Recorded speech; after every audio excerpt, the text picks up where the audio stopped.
네, 안녕하십니까. 발표를 맡은 61번 이찬우라고 합니다. 먼저 제가 맡을 파트는 항암제 주로 부작용에 대해서 설명을 할 건데요. 먼저 신경계 독작용부터 보겠습니다. 가장 대표적인 거는 먼저 노이즈와 보미팅이 있는데, 많은 이제 항암 치료를 받는 환자들이 호소하는 부작용이죠. 그래서 약물이 보미팅 센터를 도달을 하게 되면은 그 보미팅을 하게 되는데, 그 보미팅 센터가 에리어 포스트레마라고 있는데, 요것은 바로 BBB의 바깥에 있기 때문에 약물이 쉽게 도달을 해서 더욱더 쉽게 구토를 하게 됩니다. 그 다음에는 이제 정신병이나 혼수 상태는 되게 자주 오는 사이드 이펙트고요.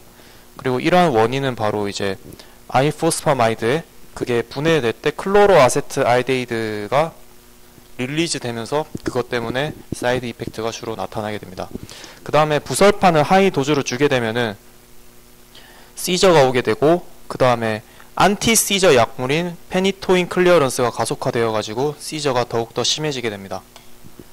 그래서 아이포스파마이드의 메타볼리즘을 보면은 먼저 아이포스파마이드가 있고, 얘가 대사되면서 아까 말했듯이 클로로아세트알데히드라는 사이드 에펙트를 일으키는 중요한 약물이 빠져나오게 됩니다. 그래서 얘 때문에 부작용이 일어나게 되고, 그 다음에 여기 보시면 further metabolism이라고 있는데, 여기 보시면은 그 뒤에 일어나는 대사작용으로는 아이포스파마이드가 4하이드록시 아이포스파마이드로 돼가지고 얘가 알도 아이포스파마이드로 되면서 얘네가 평형을 이루게 됩니다. 그런데 이제 알도 아이포스파마이드는 얘는 또다시 분해가 돼가지고 머스타드랑 아크롤레인으로 되는데, 머스타드가 바로 항암 작용을 나타내고 아크롤레인이 독성을 나타나게 됩니다.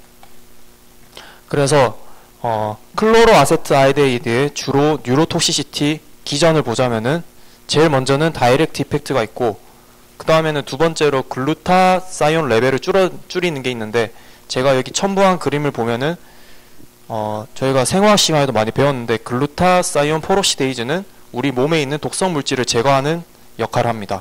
그런데 이런 글루타사이온이 줄어들게 되면은 독성 물질을 제거하는 능력이 떨어지기 때문에 뉴로토시시티가 많이 나타나게 되고, 그 다음에는 우리 뇌는 대부분이 지방으로 되어 있기 때문에 지방 대사의 대부분을 차지하는 미토콘드리아 산화적 인산화를 이니비션 시켜가지고 뉴로톡시시티가 오게 됩니다. 그 다음에 다른 장기의 독성으로는 테모졸라마이드는 처리 후 몇 개월 내에 풀모너리 파이브로시스가 오는데, 풀모너리 파이브로시스는 폐에 오는 이리버시블한 제한성 질병입니다.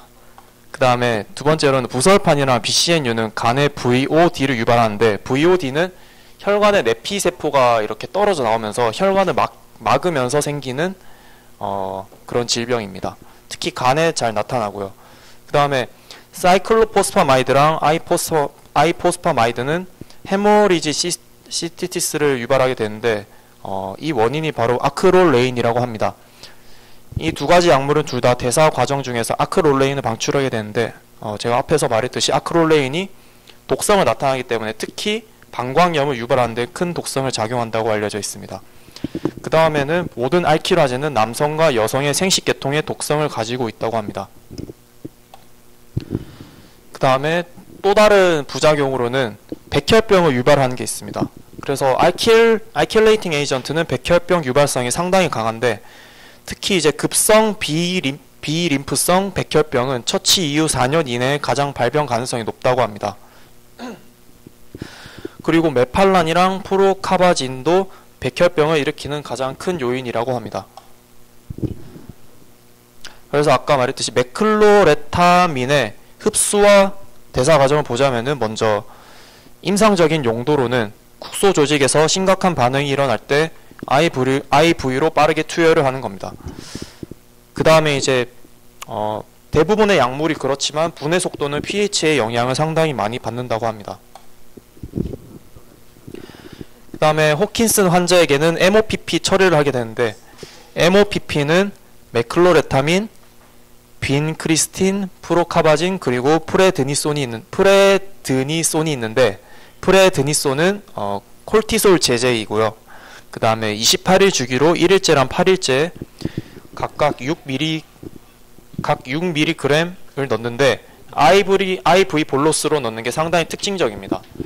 그냥 IV는 그냥 천천히 넣는 건데 IV 볼로스는 한 번에 정해진 양을 한 번에 투여하는 것입니다.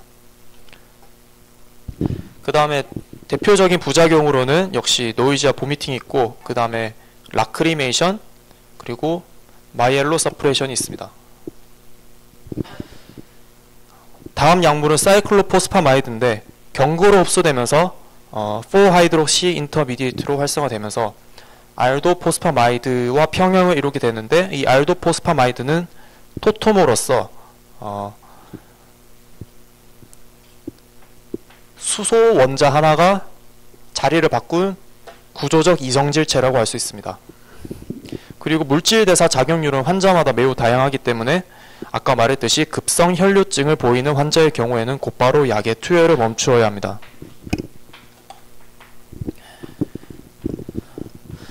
그래서 사이클로포스파마이드의 대사 과정인데, 먼저 대사가 되고 쭉쭉 대사가 되면서 항암 작용을 나타내는 머스타드와 방광의 독성을 나타내는 아크롤레인으로 나눠집니다. 그래서 얘를 이제 어떻게 할 것이냐를 보면은 경구 투여 시 1시간 뒤 혈중 최고 농도를 찍고 방광기는 7시간입니다. 그리고 만약에